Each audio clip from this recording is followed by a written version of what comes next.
Hello again. If you've been watching all of these in sequence, you've now sat through roughly 4 hours of this. So I hope you enjoy it if you're putting in that much time.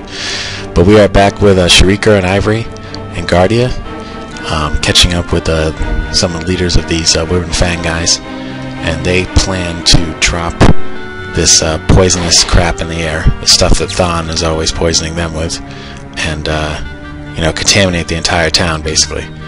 And but of course, our heroes are not about to let this happen. And I remember this whole scene was kind of funky when I made it because all those roof tiles are impassable, so I had to make sure everybody was on through. A lot of test plays, I was like, oh yeah, why isn't she moving? And that was it. But all in all, it's not a very hard problem, and we have quite a epic rant here. And I think this is actually, even though it's probably at least a year later, I think this is some 9/11 shit.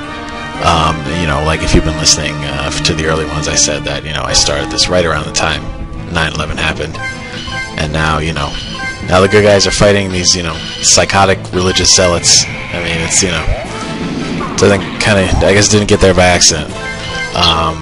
So I'm kind of getting that out of my system. And then we're fighting Thon once again, who's a big wimp and is never particularly hard, even when you're not leveled up very high like me. But he does have a few little status things, so that can be a pain. He's going down any second. Him and his poison. That's all he can do. He is poison. Fundamentalism is poison. Yeah, what do you think of that? And wow, I guess he got a lot of hit points this time. He took that Scorpio attack like a champ. But that's it. Goodbye. And then we have another boss fight coming up. Guy is much more challenging. And of course he left. Once again, he split. Even his buddy is pissed off about that. And this guy, Conda, whose name is from, Anaconda, is the most arrogant bastard in this game. And that's saying something, with the cast of villains that we have. Now, Ivory's low on magic. I better fill her up. These, bad choice of words. But yeah, these Zodiac moves are really pricey on the old magic points. And Conda is actually a wind mage, like Sod Mistral, and so that makes him vulnerable to Earth. So I suppose I should start doing that. Let's hit him with some rocks, just like Killer Croc. That one episode of Batman the Animated Series. We'll poison him now. He's a good fighter too. Yeah, so this guy, he doesn't have much of a personality. I mean, he's just this really arrogant jerk. And none of the Wyvern Fang guys really are up to my usual standards when it comes to the villains. I like to think that Lysander develops pretty nicely as the game goes on, and Ariel too. But these guys, they're just jerks, all of them. Well, Anna is kind of interesting. Anna Sonora, who is the true leader of the cult. We're not going to meet her for a little while yet. Yeah, but you remember she had a minor role in the Masterwind backstory, in terms of the Forbidden Spell of Rebirth, and we'll get into all that later. But Conda is down. Made a lot of money off that guy. He's carrying around some serious funds. But he's not giving up. He's going to keep fighting after the thing. Kind of like Sparrow did this a couple times. And then this, she takes a cut in the nose. Oof. And that's probably the first time she's ever really been hurt like that, because she's not really like a history of fighting. But Shurikra knocks Conda off the roof, and that is the end of him. For now. So now everything is back to normal. They've saved Guardia, and Shurikra resolves to kind of track down the Fang and figure out exactly where they're staging all of these, these attacks, because now they don't have the tower near Karze anymore, and Arius and the others also chase them out of the volcano. So there's got to be some other place they can go. And the next time we see the two of them, we'll be finding more about that, because I am gonna, come back to them at some point later. It's just a nice kind of way to, mix up the story a little bit. When you get sick of Arius and the others just wandering. But yeah, this is about done. and we'll go back to what this is. I think this is pretty unsubtle here. I think one of them says like, "Oh, what are they doing now?" Oh yeah, well that's not so bad. And then we have like a really long pregnant pause here. Okay, yeah, now we're back to our friends here, and they're about to get to the Isle of Alg, which has the town of Boreal on it, which players of Master of the Wind will remember, of course. And but we need to go through an underground tunnel to get there, since we don't have a ship. That's the best way to go about it. And Boreal doesn't have the same notoriety that it did at Master of the Wind. It's kind of hasn't developed as much. But Turnus is well traveled, so he's been there. We're gonna go down here, and this isn't really a dungeon. It's just a little little bit of something to travel through. And we'll get some goodies. Another spell book. And then there's a little bit of exposition coming up. It's just a nice place to do it because the Boreal arc is pretty involved. It's actually one of my favorite parts of the game, so I'll be excited to show you guys that. So for now, there's a big ice wall, because that is massive. Because the Boreal region is supposedly cursed with eternal ice and snow, and so it's quite a drastic change from just the dirt to this huge ice wall. So Galdar is going to slowly heat a little tunnel that they can crawl through, I guess. And he's a good fire mage, but that is not going to go too quickly. So they're talking about how to pass the time.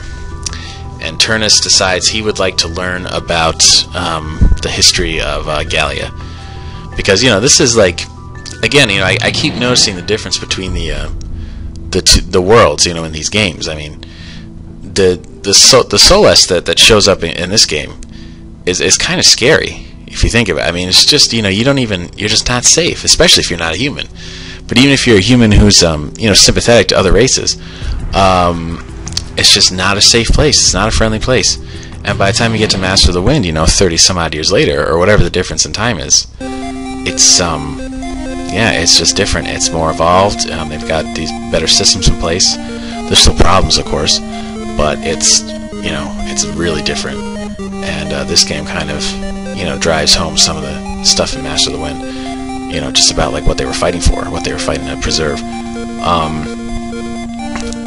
So here, Nova is giving a little lecture on history of humanity, basically, and a lot of this, because this references even older projects that I worked on, stuff that you're not going to see on these Let's Plays. I don't mind showing you this game, but those really old projects when I was in high school, forget that. But I went back to a lot of themes, musical themes that I used for those games. And that's why I have these MIDIs, and some very familiar tunes are going to be showing up eventually. I've got the the Final Fantasy 3 or 6 overworld theme, and the Zelda Hyrule Castle theme, which used to be the theme for Volrath the character, who will show up pretty soon. He's going to appear right up there in front of that tree. Now this Volrath is a little different than the Volrath that you guys remember from Master of the Wind. What Nova's telling now is actually kind of bullshit. I mean, this is the story that goes around about Volrath to kind of like demonize him, to sort of delegitimize his crusade against the old knighthood. Stoic's version is close to the truth. Although, as it was pointed out in the 5th arc, Stoic is kind of looking at the thing through rose-colored glasses as well. But Stoic was more just kind of like omissions. There's certain things he just left out and didn't mention. He didn't necessarily lie to the other characters or to the players. But what Nova's telling is just stuff that she's heard growing up, and it's just distortions. It shows. I mean, people, you repeat crap long enough, people start buying it. I mean, at least that's why I think people think gay marriage will destroy society. So now, the Volrath thing is done, but we're going to go to some of the other stuff from Stoic's flashback, the civil war between the knighthood. If you look, there's a guy towards the left, kind of like leading the left flank there. That's General Mephisto, who you might remember from Stoic's stories. And the one on the right is Stephen, the other knight that Stoic was working for a while, until he became disillusioned and kind of like turned on them. So there's that, and then we're gonna see, you know, a different version of the Rain of Fire pretty soon. Although what is that background? Is that like Glacier National Park or something? Yeah, I think it is. That's funny. Yeah, so this is we're gonna have Turnus interrupts her. There's almost like an identical scene in Match of the Wind 2 where Finley interrupts Stoic's narration about the about the past.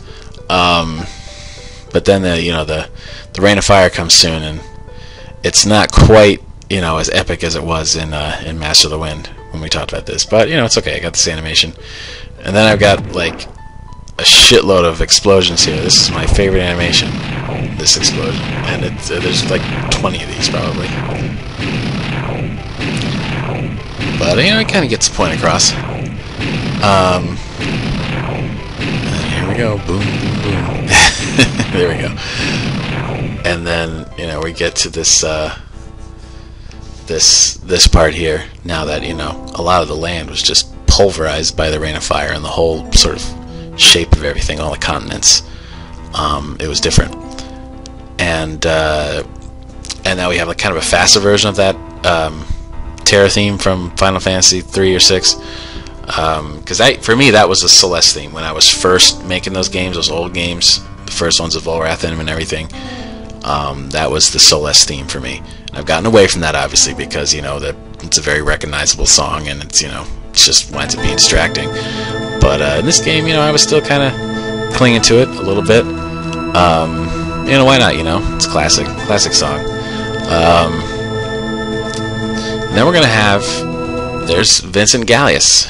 This is you never actually you never actually get to see him in Master of the Wind. At least you get to see him having his so-called vision from Arcadius. Remember that this is what the whole foundation of the Gallian Knighthood is built on. This idea that Arcadius appeared to Vincent Gallius and told him that all the other races sucked and you should get rid of them. And so now they're wrapping up the story, and Turnus is suitably appalled, if I recall correctly. I don't know if you noticed that shield hanging up on the wall there, but I gotta get that. Oh yeah, Turnus vision of Arcadius, crap. He knows what's up. There's a guy you don't fool. I mean, for whatever else you might say about Turnus, he's not easy to fool. Bitch slap. Alright, so Ares is feeling guilty because, the sun rises in the east and Ares feels guilty. Alright, so we're going to get the shield, and we're actually going to do a bull rush. Look at this. Boom. Now, if it were Stoic, there'd be a hole in that wall right now. But, that's pretty good just for Arias. Alright, so this is going a little long, so I guess I'll save before we do the second half of this little area. Come on, move it.